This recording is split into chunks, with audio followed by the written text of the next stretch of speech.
No. Qué bien, para que los que no tenemos estado físico sí podamos sacar. No, ¿cómo se te ocurre? Unas 2 cuadras y andas. Uy, ¿puede hacer la eléctrica? Cuando yo sea grande, Claro que contar que no se vuelven las bicicletas así abundantes como las motos. aprendes y ya. O sea, Pero es mejor bicicleta, pero no de motor. La normalita que motos.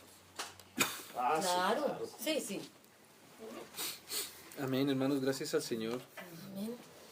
Entrando ya en materia, el Señor nos concede ver algunos versículos más acerca de la resurrección. Estábamos en ese capítulo de la obra del Señor, la resurrección. Y la vez pasada estuvimos viendo el capítulo 15 de Primera de Corintios. Es un capítulo que el apóstol Pablo le dedicó todo ese capítulo a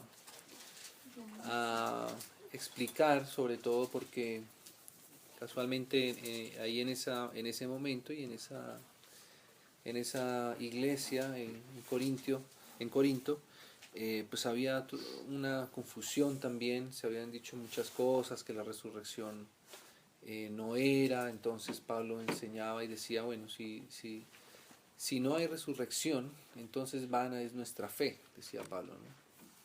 Y si no hay resurrección, si Cristo no se resucitó, estamos nosotros en nuestros pecados todavía y moriremos en nuestros pecados, ¿no?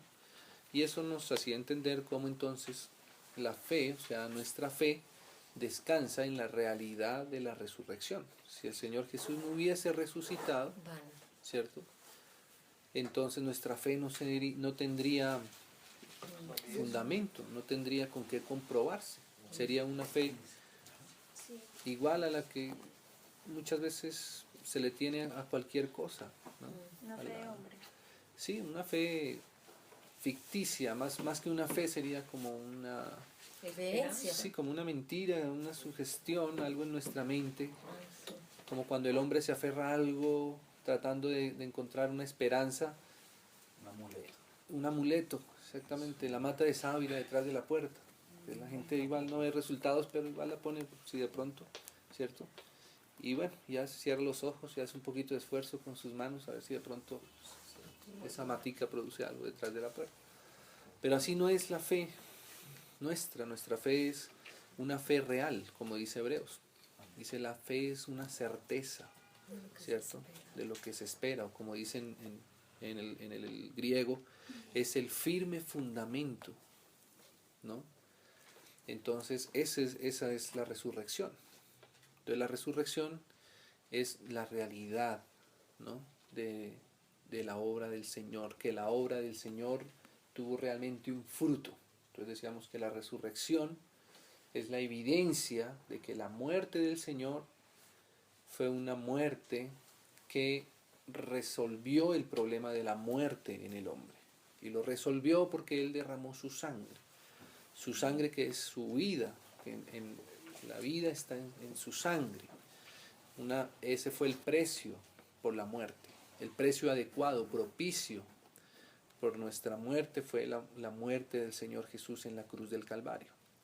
Y ese precio fue el adecuado por cuanto Él vivió sin pecado en la tierra. Si Él hubiese pecado, aunque hubiese entregado su sangre, no hubiese sido el precio apropiado para nuestra liberación de la muerte. Pero por eso todo esto se corresponde y se va encajando una cosa sobre otra. Por eso el Señor dice, hay que tener fe en su sangre también. Fe en su sangre y fe en la resurrección.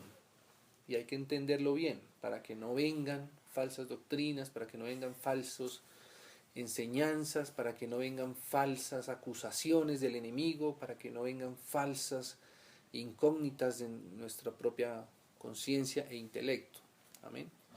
Entonces, hermanos, quisiera que viéramos algunos versículos más de esta resurrección, de la resurrección. Sería como la tercera parte.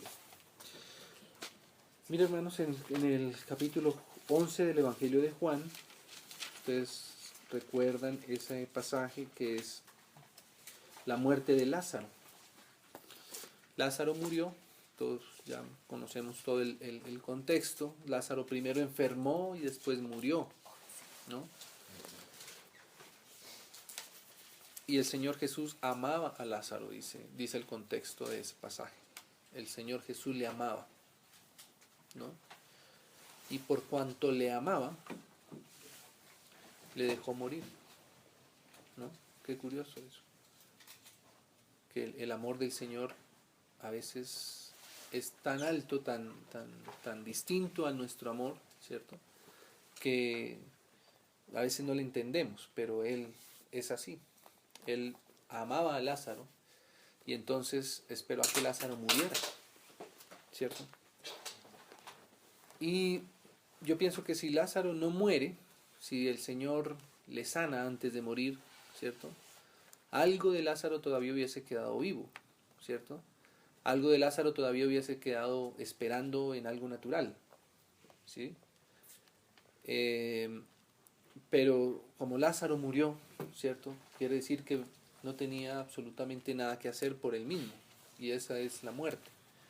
Pero pienso que el Señor Jesús, en Lázaro, permite que una persona aquí en la tierra experimente lo que Él quiere transmitirnos de Él realmente, y es esa resurrección.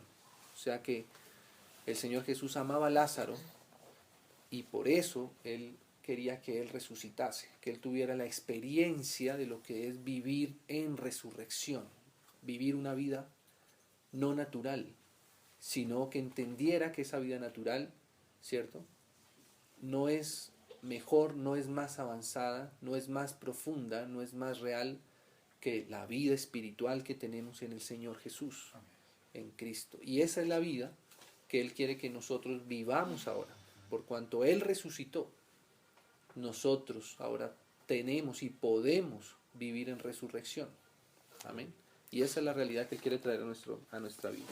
Entonces mire el capítulo 11, solamente voy a leer un versículo aquí que resume todo, porque sé que mis hermanos conocen todo el contexto. De hecho, más bien es el capítulo 12.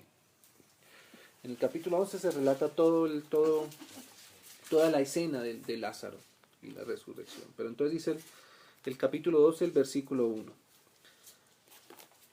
Bueno, pero antes, leamos este versículo. Capítulo 11, perdón, que los haga devolver otra vez, dice así. El capítulo 11, versículo 23. Veamos el versículo 21. Dice así, dice: y María dijo a Jesús, Marta, y Marta dijo a Jesús: Señor, si hubieses estado aquí, mi hermano no habría muerto. Mi hermano no habría muerto.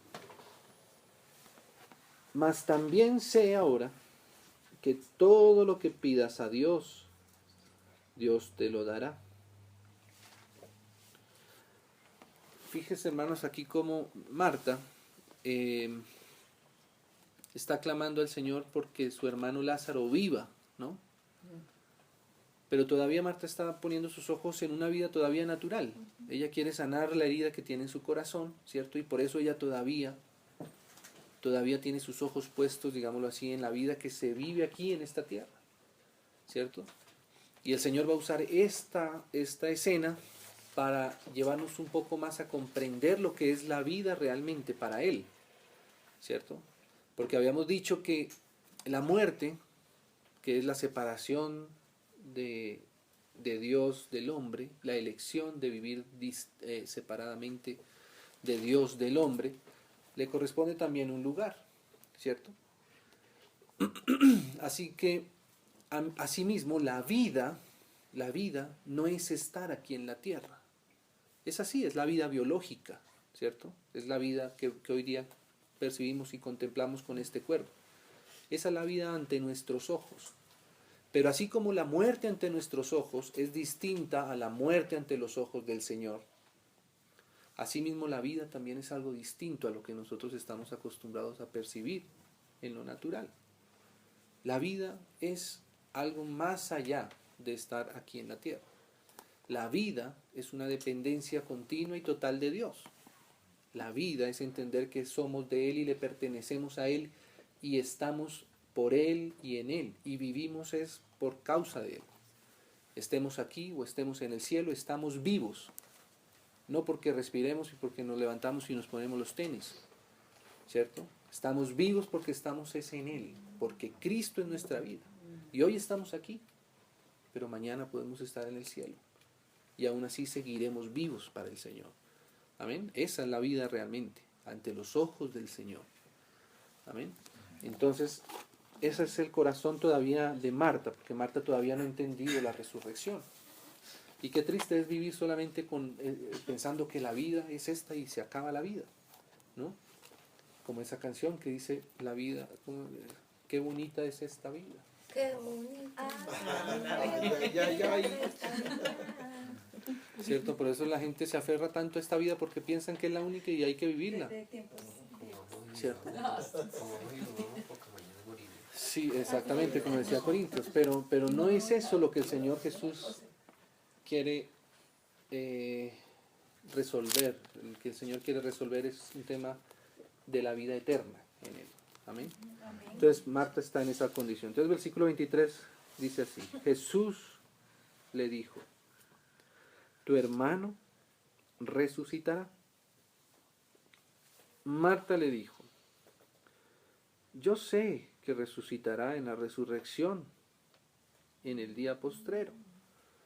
Como decir, para Marta, en esta expresión yo veo como Marta dice, sí, más adelante, pero, o sea, está poniendo como si esa resurrección, ¿cierto?, fuera como de menor calidad, fuera como algo, si a ella le dieran a escoger la resurrección de Lázaro, ella preferiría que resucitara ahora, Pero ¿cierto? entonces ella sí tenía discernimiento de la segunda venida. Claro, exactamente, eso es. Mira que Marta tenía comprensión de todo lo que tenía que ver con la resurrección y que el Señor iba a volver a venir y todo esto, porque todo eso el Señor lo predicaba y lo enseñaba y ellos eran sus amigos y eran cercanos, por tanto Él les revelaba todas estas cosas. Pero fíjese la diferencia, hermano, de lo que es tener verdades en nuestro intelecto, ¿cierto? Y todavía no vivir por ellas. ¿Ve? Eso. Marta era la que estaba cerca de él, ¿cierto? María era la que hacía... No, al revés. María era la que estaba adorando y Marta era la más activa, digámoslo así. Pero Marta ¿cuál fue la que rompió el perfume? No, María, la hermana de Marta. Exactamente. Entonces fíjese, hermano, nosotros tenemos que pedirle al Señor que Él nos ayude a hacernos vivir, a que Él nos revele todo lo que muchas veces conocemos, ¿cierto?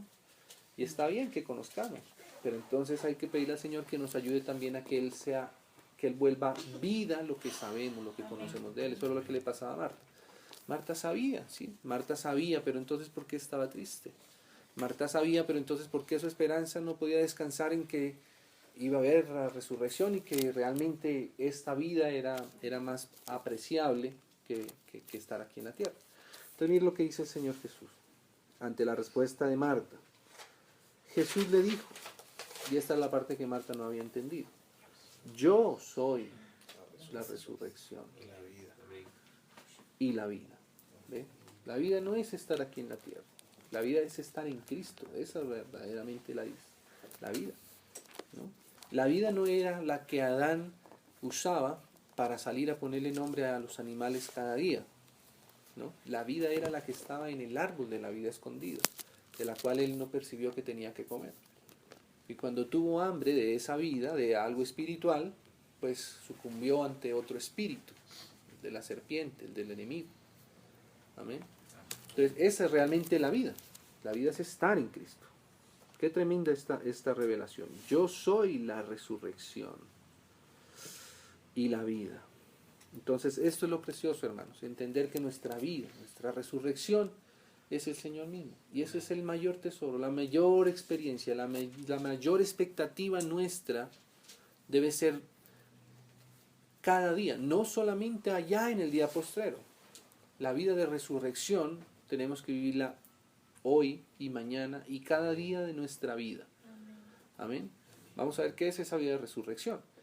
Entonces eso es lo que nosotros debemos anhelar, vivir en Cristo, ¿cierto? Claro que el Señor pues nos habla muchas cosas de esa resurrección. Habla cosas, como lo vimos la vez pasada, algunas, respecto a nuestros cuerpos resucitados o transformados más adelante, ¿cierto? Y nos alegrábamos porque entendíamos que iban a restaurarse muchas de las capacidades que el ser humano perdió, ¿cierto? Y que íbamos ya a no padecer enfermedad y todo eso. Pero por encima de todas las cosas, nuestro anhelo y la expectativa mayor no es ver si es cierto que no nos van a salir más canas, sino que realmente vivamos cada día entendiendo lo que es la vida eterna, que es el Señor Jesús. Amén. Entonces mire lo que dijo el Señor aquí. Yo soy la resurrección y la vida. El que cree en mí, aunque esté muerto, vivirá.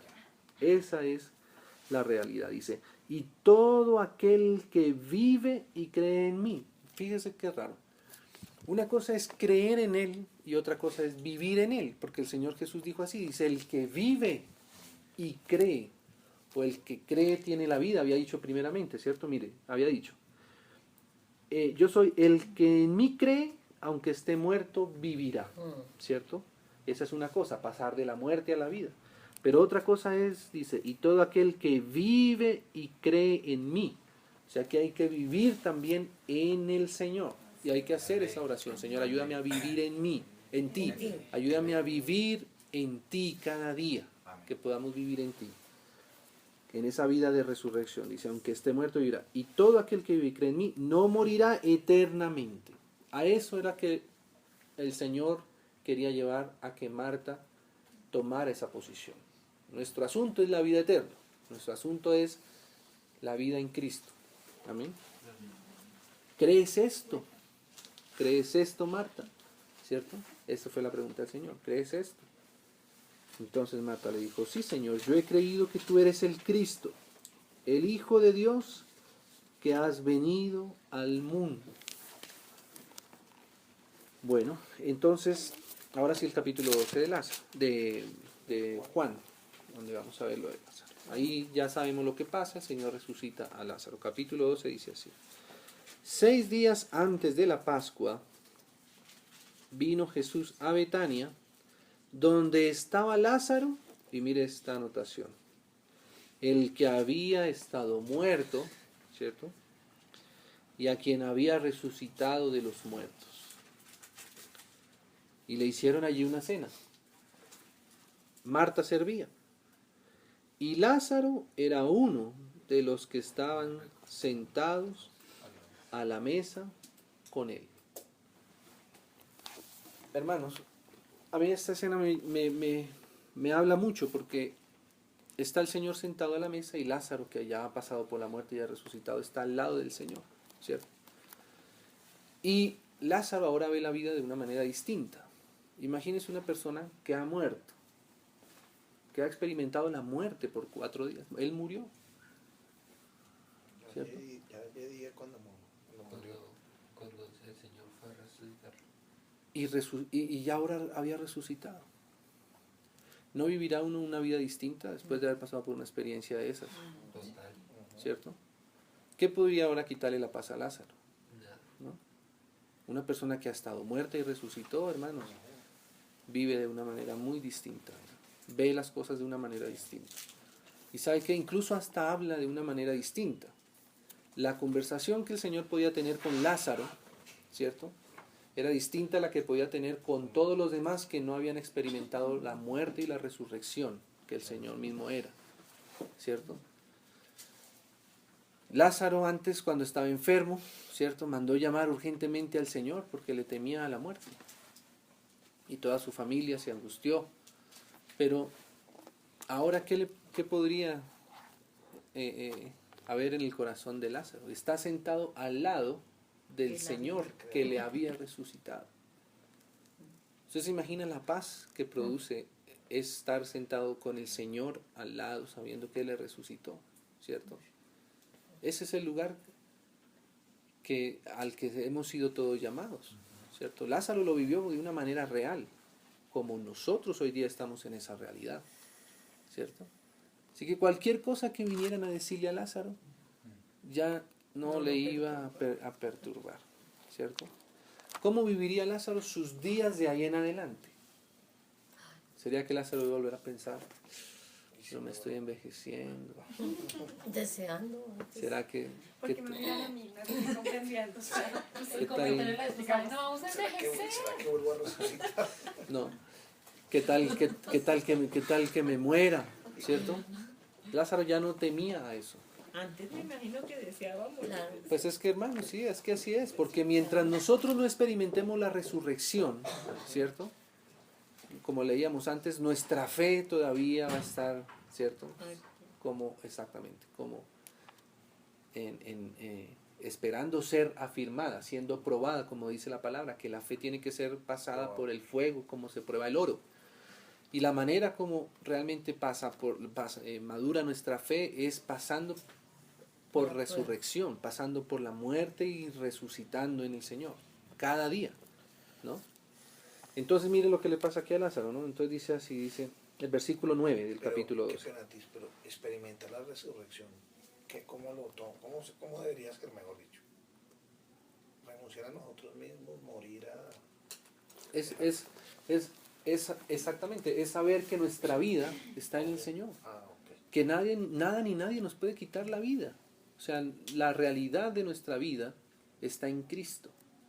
Porque a veces nosotros pensamos que nuestra vida son cosas por conseguir, son retos por alcanzar, son experiencias por vivir, lugares por conocer. Triunfos, ¿cierto?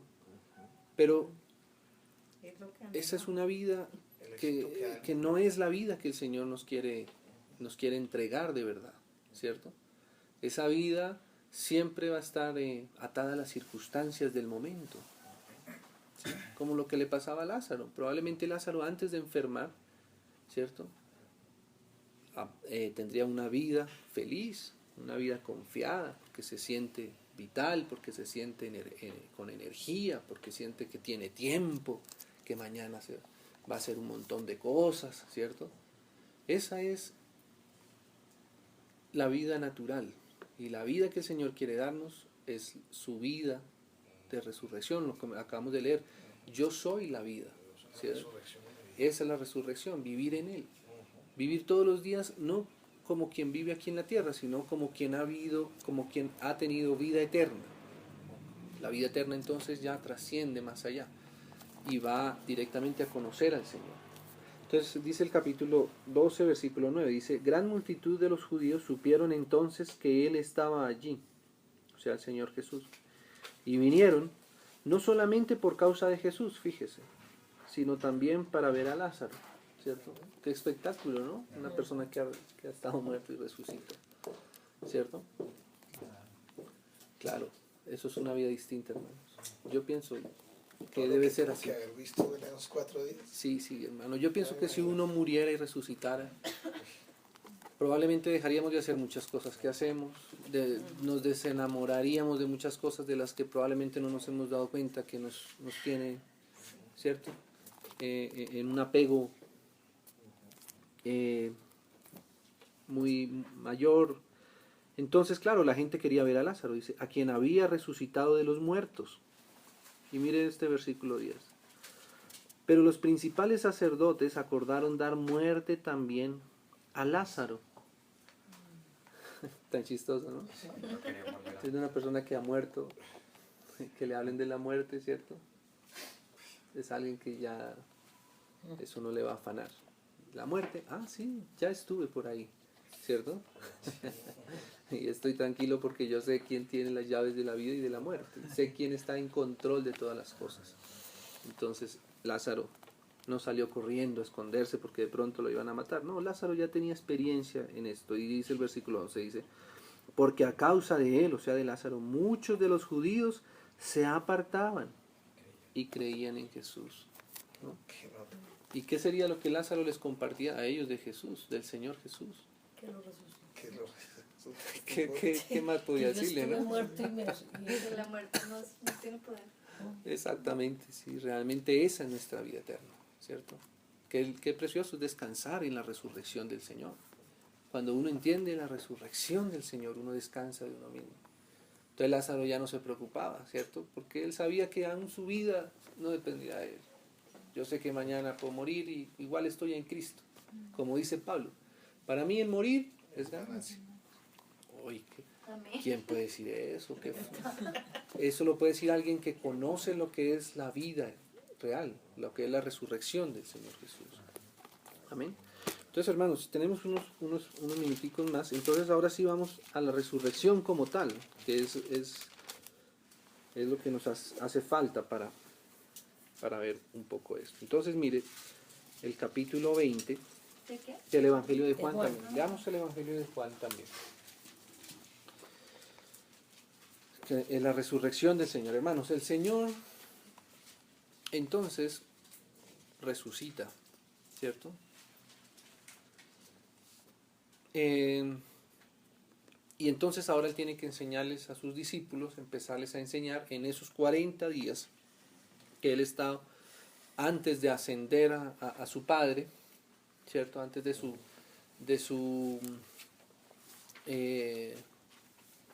ascensión, ¿cierto?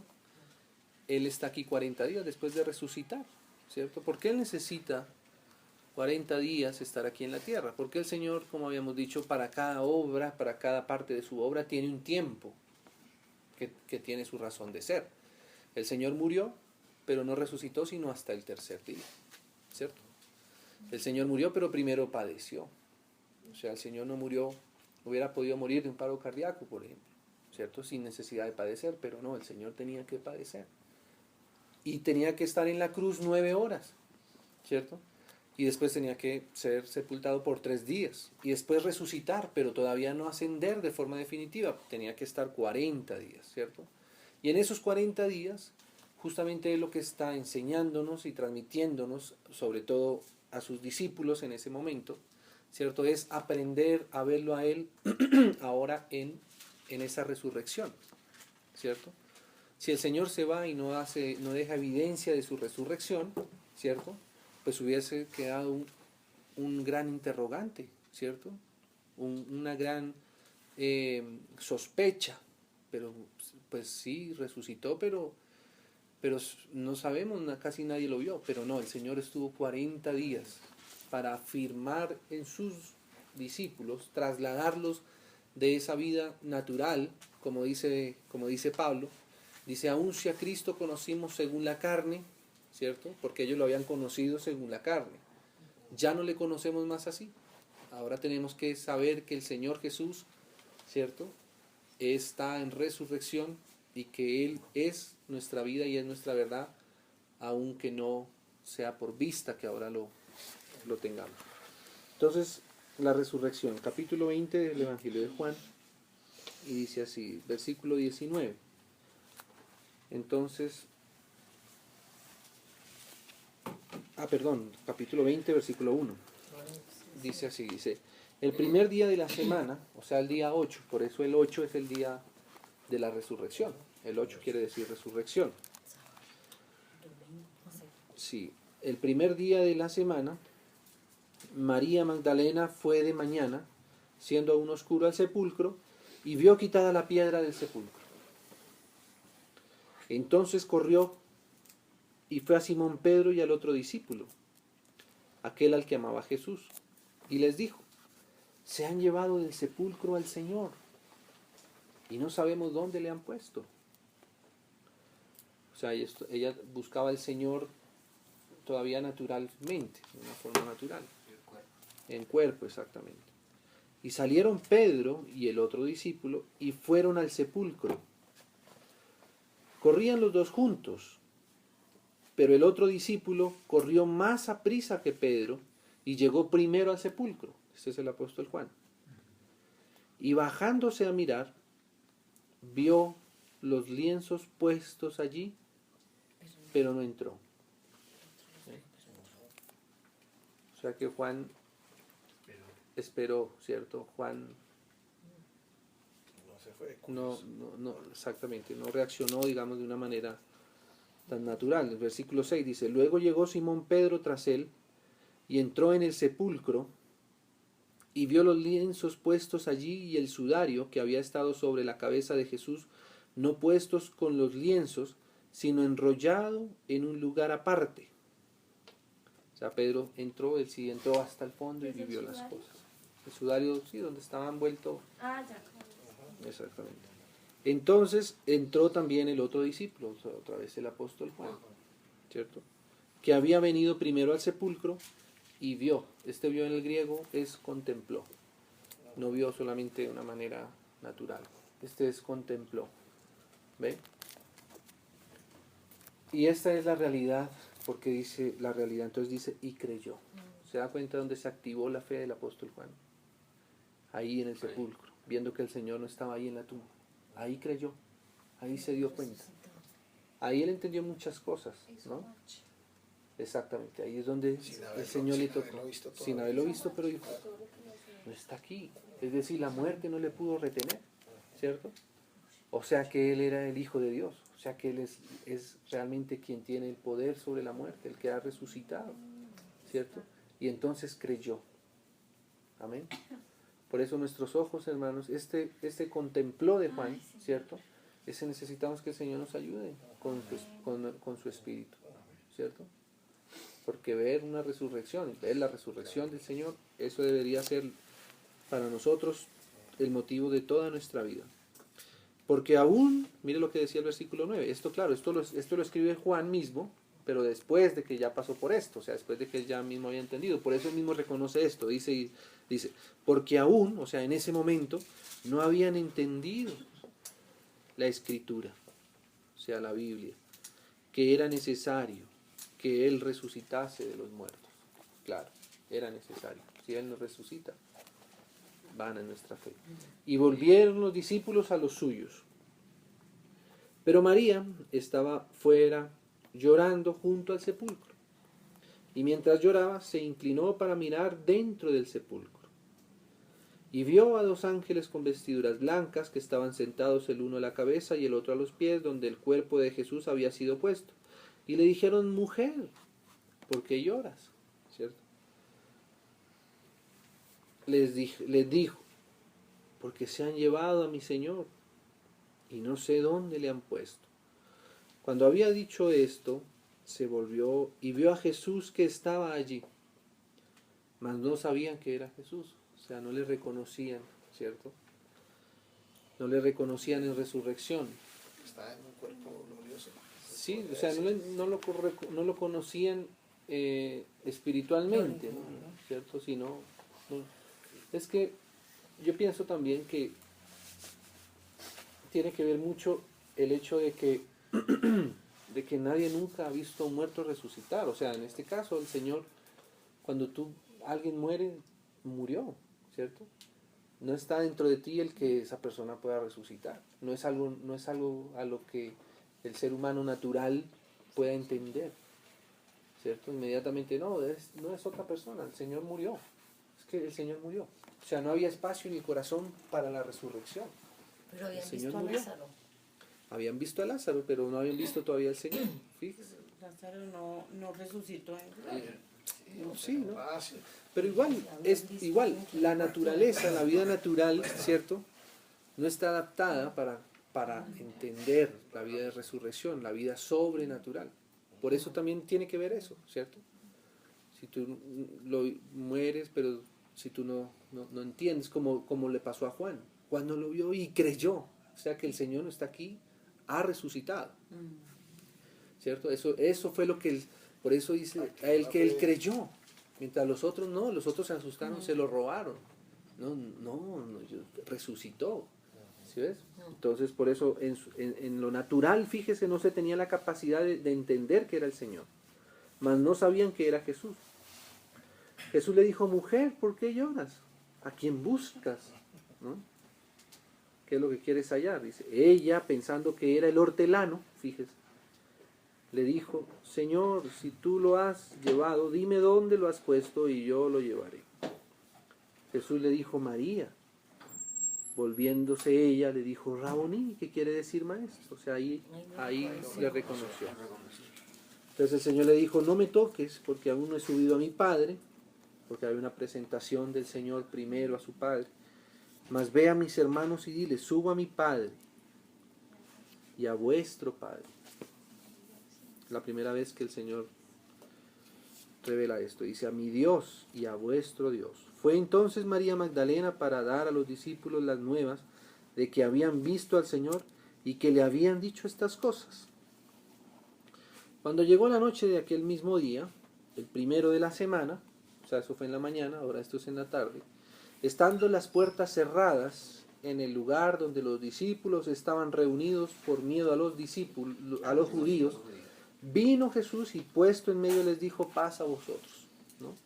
Ya habíamos hablado un poco de esto, cómo estando las puertas cerradas puede alguien aparecer, porque el Señor tiene acceso a esa cuarta dimensión física y geográfica que puede trasladarse de uno al otro, ¿cierto? Es lo que es la relatividad, la teoría de la relatividad de Einstein. Tiene que ver con eso, físicamente pasa eso. Amén. Entonces dice así, dice, y cuando les hubo dicho esto, les mostró las manos y el costado. Fíjese el Señor, o sea que tiene un cuerpo, ¿cierto? Claro, el cuerpo del Señor es un cuerpo sin pecado desde el principio. Por eso cuando Él se transfiguró, pues era como permitir mostrar lo que realmente, cómo es su cuerpo real, ¿cierto? Pero Él siempre tuvo un cuerpo, digámoslo así, sin pecado. Y tan antes de la muerte como después de su resurrección, el cuerpo del Señor seguía siendo el mismo. Amén. Pero como el Señor aquí está resucitado, pues entonces ahora se muestra más de esta manera. Como me envió el Padre, así también yo os envío. Y habiendo dicho esto, sopló y les dijo, recibid el Espíritu Santo. A quienes remitiere los pecados les serán remitidos, y a quienes se los retuviereis les son retenidos, ¿no? Cuando se cree en la obra del Señor, se recibe el Espíritu Santo. Pero Tomás, uno de los 12 llamado Dídimo, no estaba con ellos cuando Jesús vino. Exactamente. Qué importante estar, hermanos, estar en medio de la comunión. Es importante, que si no se pierde uno el mover del Espíritu Santo. Y eso le pasó a Tomás, ¿cierto? Hasta que no meta la mano en la Sí. llaga. Pero si él hubiera estado donde tenía que estar en ese momento, ¿cierto? ¿Dónde tiene que estar? En la comunión. En comunión es que hay que estar, ¿cierto? Se perdió la revelación. Y fíjese que el Señor hubiera podido aparecerle a Tomás también por aparte, ¿cierto? Pero el Señor no es así, ¿cierto? Nadie va a poder ser edificado fuera de la comunión. Amén. Claro que la edificación no es solo estar en comunión, esa es otra parte que evidentemente también está, ¿cierto? Entonces dice, le dijeron pues los otros discípulos, al Señor hemos visto. Le dijeron a Tomás. Él les dijo, si no viere en sus manos la señal de los clavos, y metiere mi dedo en el lugar de los clavos, y metiere mi mano en su costado, no creeré. Bueno, en parte, digamos que es normal en nosotros, en un hombre natural como Tomás, ¿cierto?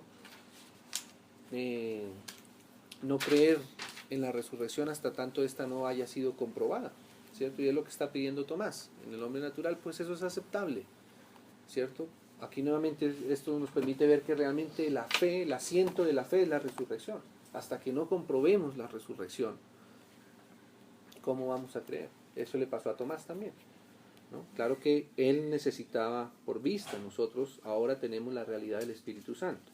Versículo 26 dice, 8 días después, o sea, fíjese, 8 días después, Tomás viviendo en una realidad distinta a la de los otros que lo habían visto, ¿cierto? Que es 8 lo que días. uno dice, pues oigo la enseñanza por internet, pero no es lo mismo, ¿no? Que estar en, Sí, a veces, claro. con los hermanos. Amén, sí. Entonces dice Tomás, 8 días después le tocó a Tomás recibir todo de oídas. Qué aburrimiento, ¿no? Qué bachata. Sí, claro, 8 días. Ay, De puro gozo. sí. ¿Cómo dormiría Tomás, no? Pensando, ay. Bueno.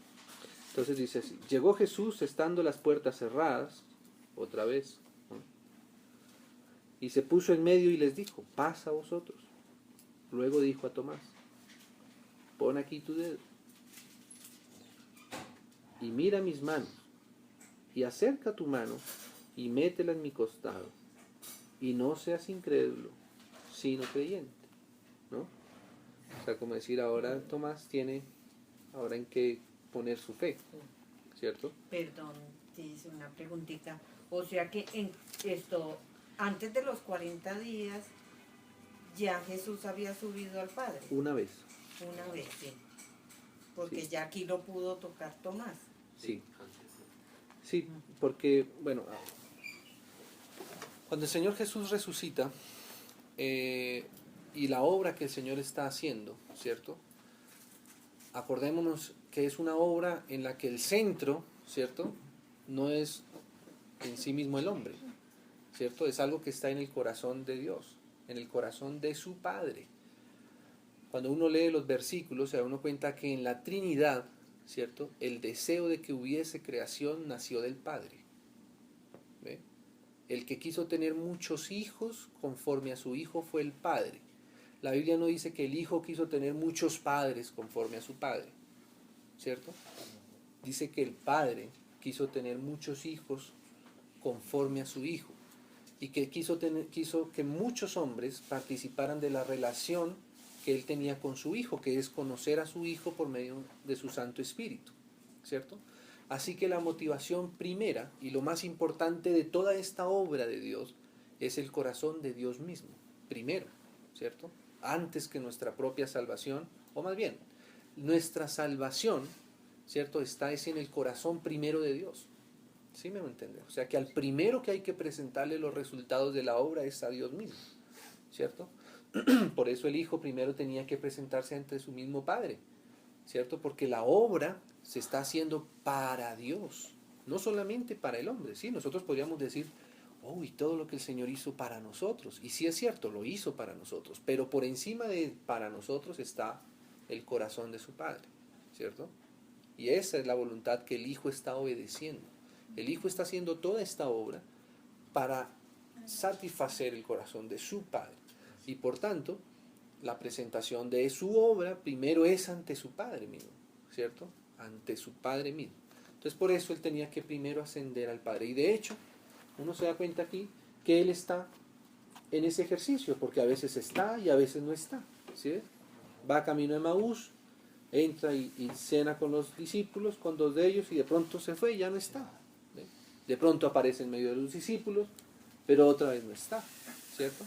Así que esa es una obra que el Señor está haciendo, ¿cierto? Entre el cielo y la tierra y el cielo, como el Señor Jesús mismo dijo en Juan, dijo, de ahora en adelante veréis el cielo abierto, ¿cierto? Y una escalera entre el cielo y la tierra, y ángeles que bajan y suben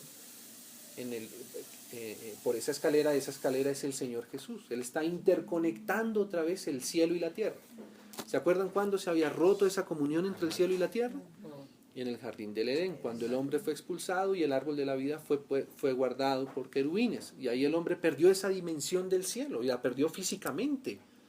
Ya no está, ya no puede acceder a la realidad espiritual que hay en la creación. ¿Se acuerdan cuando Jacob se acostó? Él iba caminando y se acostó en una piedra. Y de pronto como que abrió los ojos y vio que, aunque él estaba acampando, había otro campamento en la misma zona donde él estaba, y había ángeles, y vio la realidad, digámoslo así, espiritual que había en ese lugar físico de la tierra. ¿Sí ves? Y ahí él se dio cuenta que había dos campamentos, así lo llamó el Mahanaim, que quiere decir dos campamentos, ¿cierto? Como dice Pablo ahora, dice, nosotros estamos sentados en lugares celestiales en Cristo Jesús, ¿cierto? Yo podría decir, pero ¿cómo así? Luego no estamos en el apartamento de Tis, no estamos sentados en las Rimax de color café. Ese es un campamento, pero el otro campamento es que estamos ahora también en Cristo, sentados en lugares celestiales. Amén. Esa es ahora la realidad también espiritual de nuestra vida. Entonces, íbamos en Tomás, versículo 28. Entonces Tomás respondió y le dijo, Señor mío y Dios mío. Ahí se dio cuenta quién era el Señor. Jesús le dijo, porque me has visto, Tomás, creíste.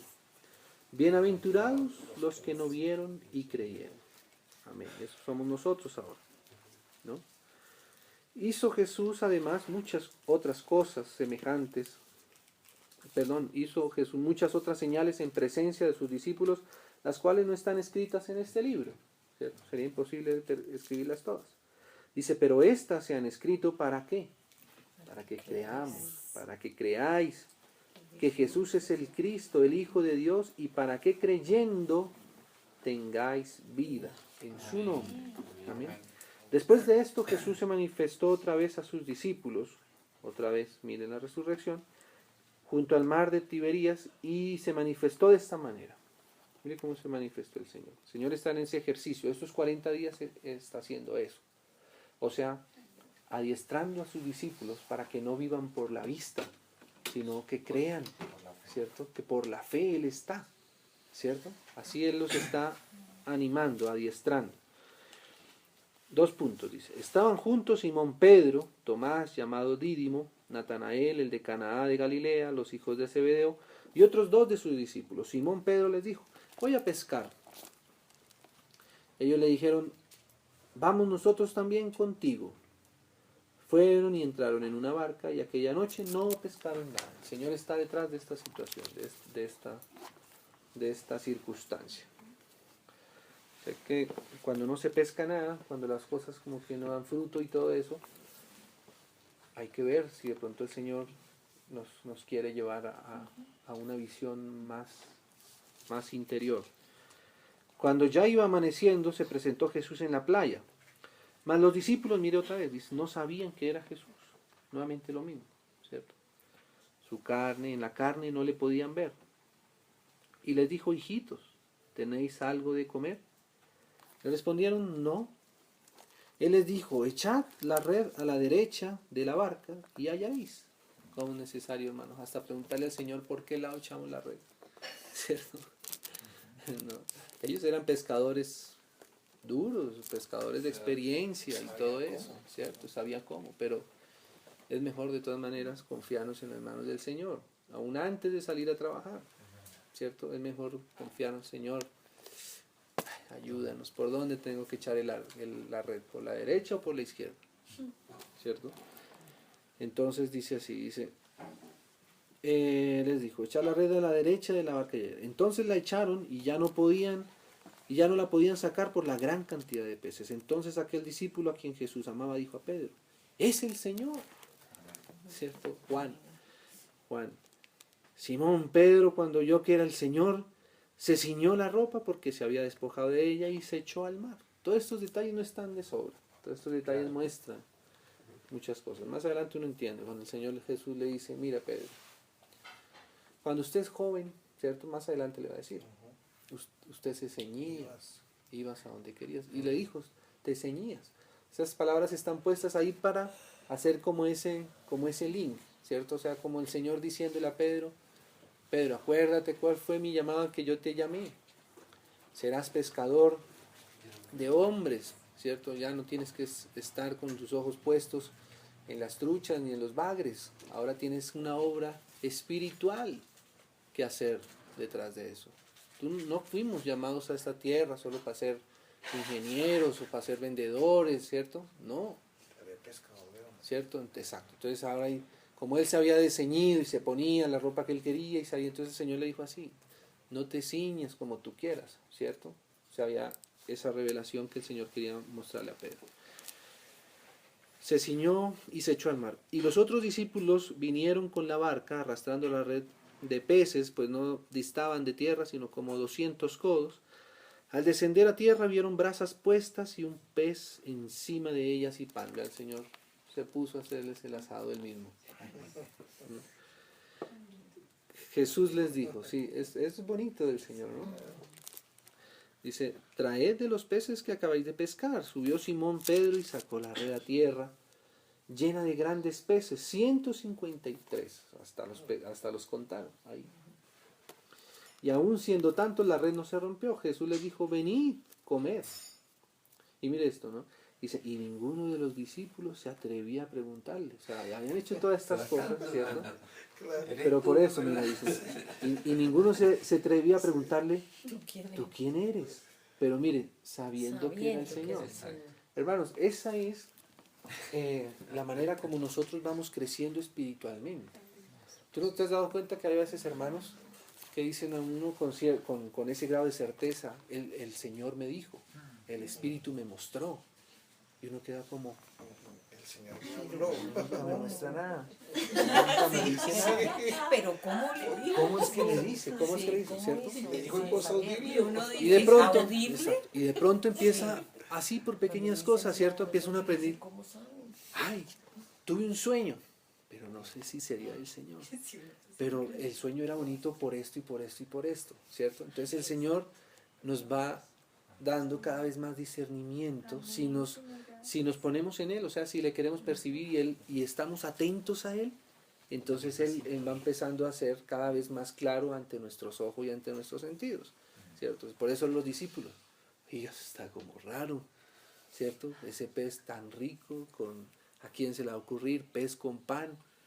Y entonces de pronto alguno pensaba, pero ¿se acuerda que al Señor le gustaba el pez con pan? Siempre nos... ¿Será el Señor? ¿Será no el Señor? ¿Sardinas? Es como una nata de sardinas. Esto será el Señor, no será el Señor, ¿cierto? O sea, hermanos, tenemos que aprender a percibir al Señor en los detalles, y en los detalles Ay, yo quiero naturales. contarles uno. Dale. Es cortico. Sí, claro. Estaba con Karina hace 15 días en Armenia y estábamos regresando Armenia a Bogotá. Y se retrasó el vuelo y etcétera. Y ella llegó primero que yo, entonces nos chequeamos distinto. Ella tenía la fila 3C y yo la 19C, como en la mitad, no ven así. Y yo le dije, ay, Cari, ¿qué hacemos? ¿Será que yo le digo a la persona que va al lado mío que se pase? O tú le dices que se pase. Y ella me dijo, no, pues es más fácil que alguien de adelante se pase atrás. Y como que nos enrollamos y dije, ay, ¿sabes qué? Dejemos así, no importa, media hora de vuelo. Y llegamos y había una señora sentada en la silla de Karina. Y le dijimos, señora, ¿usted qué fila tiene? Ay, no, qué pena, es que yo me pasé porque es que estaba muy atrás. Y como que se timbró un montón porque pues evidentemente además fue que se quería sentar adelante. Y se iba a parar y las dos, no, pero que si ya tiene la 19B. Y nosotros como, esto no puede estar pasando, o sea, era la al lado mío. Ajá. Y como que miramos y dijimos, ok, hasta ni esto tan chiquito, es que es Así impresionante así cuáles eran las es que probabilidades de que eso oye, pasara. y si uno no Divino. aprende a percibir esas cosas, esos detalles, ¿cierto? Y esos detalles se le empiezan a volver a uno como la alegría a veces del día. Cuando uno empieza, oye, preciso cuando fui a almorzar, la persona que iba saliendo y el otro que se para y el otro que no sé qué y y también tantos arreglos y a veces uno dice, qué chiripa, ¿cierto? Qué casualidad, qué suertudo que soy. Entonces el Señor, ¿Qué tal? cuando ve eso, pues se queda silencio y no se deja ver, ¿cierto? Pero si uno está todo el tiempo, Señor, esto será tuyo. Señor, esta coincidencia será tuya. Esta advertencia será tuya. Esta cosa será de parte de ti. Esto será Y en correcto. realidad, a los hijos de Dios, todas las circunstancias las controla el Señor. O sea, todas. Así es, todas. Fíjese que el otro día le contaba a Esteban que el fin de semana pasado, que el otro día iba en la moto por la autopista norte y ahí en el puente que hay ahí en Los Héroes. O sea, la autopista estaba vacía, pero adelante había un trancón. Entonces yo iba en la moto, una velocidad pues, normal, y de pronto, hermano, sentí así con una nitidez, despacio.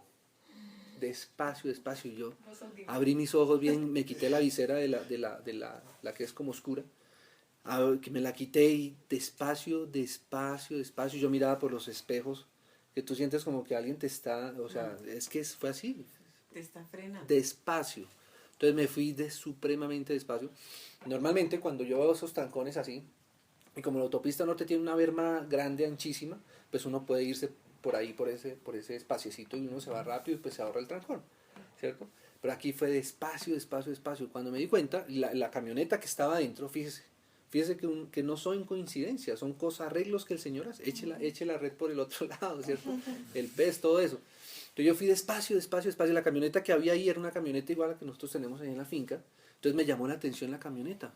Pero yo iba así despacito. Y yo creo que iba como a menos de 5 kilómetros por hora.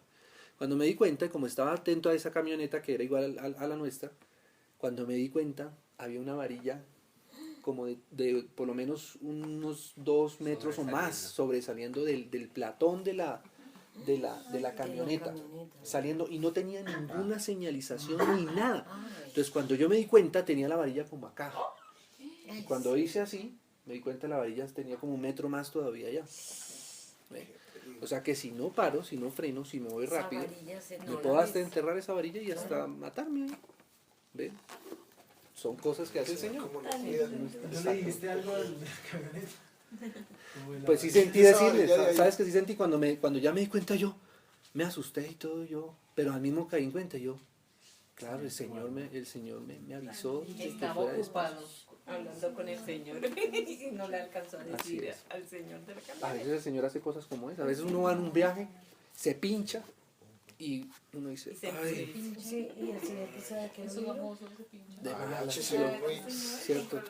No es eso, no es que uno sea de Se va malas. uno 2 veces en Sogamoso el mismo día. Sí. Sí, madre, sí. Entonces, bueno, terminemos aquí este pedacito. Entonces dice que le tenían, no, sabiendo que era Jesús, pero no sabían, pero sí sabían, pero le daba miedo preguntarle, les daba pena, ¿cierto? Ahí vamos comprendiendo al Señor cada vez más. Vino pues Jesús y tomó el pan y les dio, y asimismo del pescado. Esta era ya la 3ª vez que Jesús se manifestaba a sus discípulos después de haber resucitado a los muertos. Claro, pero era la 3ª vez, ¿cierto? Entonces no tenían ese ejercicio de vivir en esa vida espiritual, percibiendo al Señor todo tiempo. Por eso el Señor cuando se fue, Él ya les dijo, ya la última vez que Él sabía, les dijo, me voy, pero acuérdense, yo estoy con vosotros todos los días hasta el fin del mundo. Entonces ahí dijeron, sí, eso es seguro. Sí, se va a prender una barca, nos hace la pesca, nos prepara un pescado, ¿cómo no vamos a saber que el Señor está con nosotros? Entonces dice, cuando hubieron comido, Jesús dijo a Simón Pedro, Simón, hijo de Jonás, miren la pregunta del Señor, miren qué está el Señor, ¿me amas? Todo el tiempo el Señor está buscando nuestro corazón. Eso es lo que el Señor tiene los ojos puestos. ¿Me amas? Más que estos. Y de ahí dice una cosa más, dice, más que estos. O sea que él le respondió, sí, Señor, tú sabes que te amo. Ahí estaba Pedro entendiendo que era lo que el Señor realmente quería, ¿no? No quería una asociación de pescadores, no quería, ¿cierto? No quería una guerrilla revolucionaria. Él sabe que quería, él quería eso, que Pedro se enamorara de él. Y eso es lo que el Señor está buscando de nosotros. Entonces él le dijo, apacienta mis corderos. O sea, mis ovejitas más pequeñitas. Las ovejitas más pequeñas son los que se llaman los corderos. ¿Sí? Así que una manera de revisar, de medir el amor que tenemos hacia el Señor es, amamos a nuestros hermanos, ¿cierto? Y amamos a los hermanos más pequeños, o sea, los corderitos. O sea, nosotros. Amén. Ustedes son los corderos. Vamos. No solamente las ovejas, ¿no? Las ovejas ya son... Si uno está en un campo, ¿cierto? Y uno ve las ovejas, si alguna vez van a verlas ya, las ovejas, los corderos, Camilo tiene, ¿cierto? Uno se da cuenta, ¿cierto? Una oveja, hermano, usted la coge fácil, la pone el pasto, es tranquila, ¿cierto? Pero un corderito que es más pequeño, si se le salta, se le pasa por encima de todas las sembrados, ¿cierto? Se le acerca y si no se da cuenta le salta por encima, ¿cierto? A eso hay que tener paciencia y amor. Exactamente. Entonces dice, volvió a decirle por 2ª vez, Simón, hijo de Jonás, ¿me amas? Pero él respondió, sí, Señor, tú sabes que te amo. Le dijo, pastorea mis ovejas. O sea que apacentar los corderos, pastorear ovejas. Le dijo por 3ª vez, Simón, hijo de Jonás, ¿me amas? Pedro se entristeció de que le dijese por 3ª vez, ¿me amas? Y le respondió, Señor, tú lo sabes todo. Ya Pedro iba aprendiendo a no confiar tanto en él, ¿cierto? Cuando confiaba tanto en él, se le metía hasta Satanás. Y el Señor tenía que decirle a Pedro hasta Satanás, ¿cierto? Apártate de mí, Satanás. Entonces Pedro ya iba con más temor, con más cuidado al Señor, para no ser así imprudente. Entonces dice, y le respondió, tú lo sabes todo. Entonces el Señor le dijo, apacienta mis ovejas. De cierto te digo, cuando eras más joven, esto, hermano, para mí este es uno de los versículos más profundos que tiene la palabra del Señor. Cuando eras joven, te ceñías, o sea, se vestía uno, fíjese, hasta para vestir, hasta para ceñirse uno. E ibas a donde querías, así somos los jóvenes. Dice, más cuando ya seas viejo, o sea, ya madurar, crecer en el Señor, extenderás tus manos, ¿cierto? Porque ahí, esa es la cruz.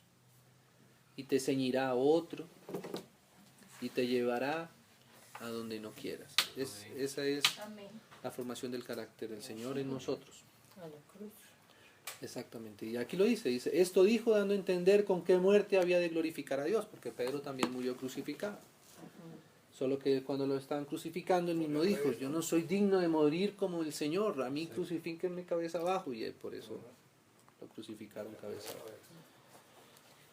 Y dicho esto añadió, sígueme, porque como dice Mateo 16, el que quiera seguir en pos de mí, tome su cruz, niéguese a sí mismo y sígame, ¿cierto?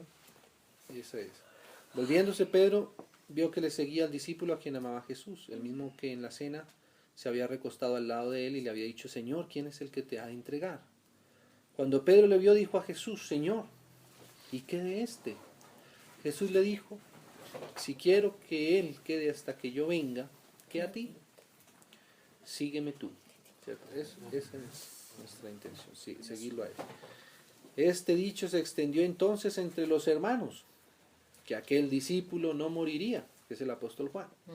Pero Jesús no le dijo que no moriría, sino si quiero que él quede hasta que yo venga, ¿qué a ti? O sea, Juan mismo hizo la aclaración, ¿no? Imagínense cargar con ese dicho, ¿no? Ay, el Señor dijo que usted no iba a morir. Digo, no fue así. Este discípulo es el que da testimonio de estas cosas y escribió estas cosas, o sea, ese es el apóstol Juan. Y sabemos que su testimonio es verdadero. Y hay también muchas otras cosas que hizo Jesús, las cuales si se escribieran una por una, pienso que ni aún en el mundo cabrían los libros que se habrían de escribir. Amén. Amén. Entonces, bueno, dejemos hasta ahí esa parte de la resurrección. En los otros evangelios pues hay algunos detalles adicionales, pero digamos que podemos con estos versos entender un poco muy por encima la resurrección del Señor Jesús, lo que es, en qué consiste, sus aspectos jurídicos, sus aspectos orgánicos, o sea, lo que eso se forma en nuestra vida, ¿cierto? Lo que es, y también el aspecto, digámoslo así, biológico, porque es la resurrección, digamos que tiene como esos aspectos. Lo jurídico, que es lo que representa la resurrección ante la obra de Dios, la obra que el Señor está haciendo, resolviendo ese gran problema en el que nos metimos. Ese es un aspecto jurídico de la resurrección. El aspecto orgánico es que esa resurrección pues tiene una vitalidad en nosotros, o sea, produce una vida en nosotros, produce una realidad de vida en nosotros, ¿cierto? Y también un aspecto, digámoslo así, biológico, físico, porque pues nuestros cuerpos van a resucitar. Y entonces también había que entender un poco esto, ¿cierto? Que si nos va a dar hambre, que si no nos va a dar hambre, todo eso hay que irlo entendiendo, ¿cierto? Es necesario esas tres cosas para equilibrar todo el balance. Amén. Gracias al Señor. Yo tenía Oramos por Estelita. una apreciación sobre lo leído precisamente en el asunto de cuando esta duda de los hermanos de reconocerlo, ¿no? Sí.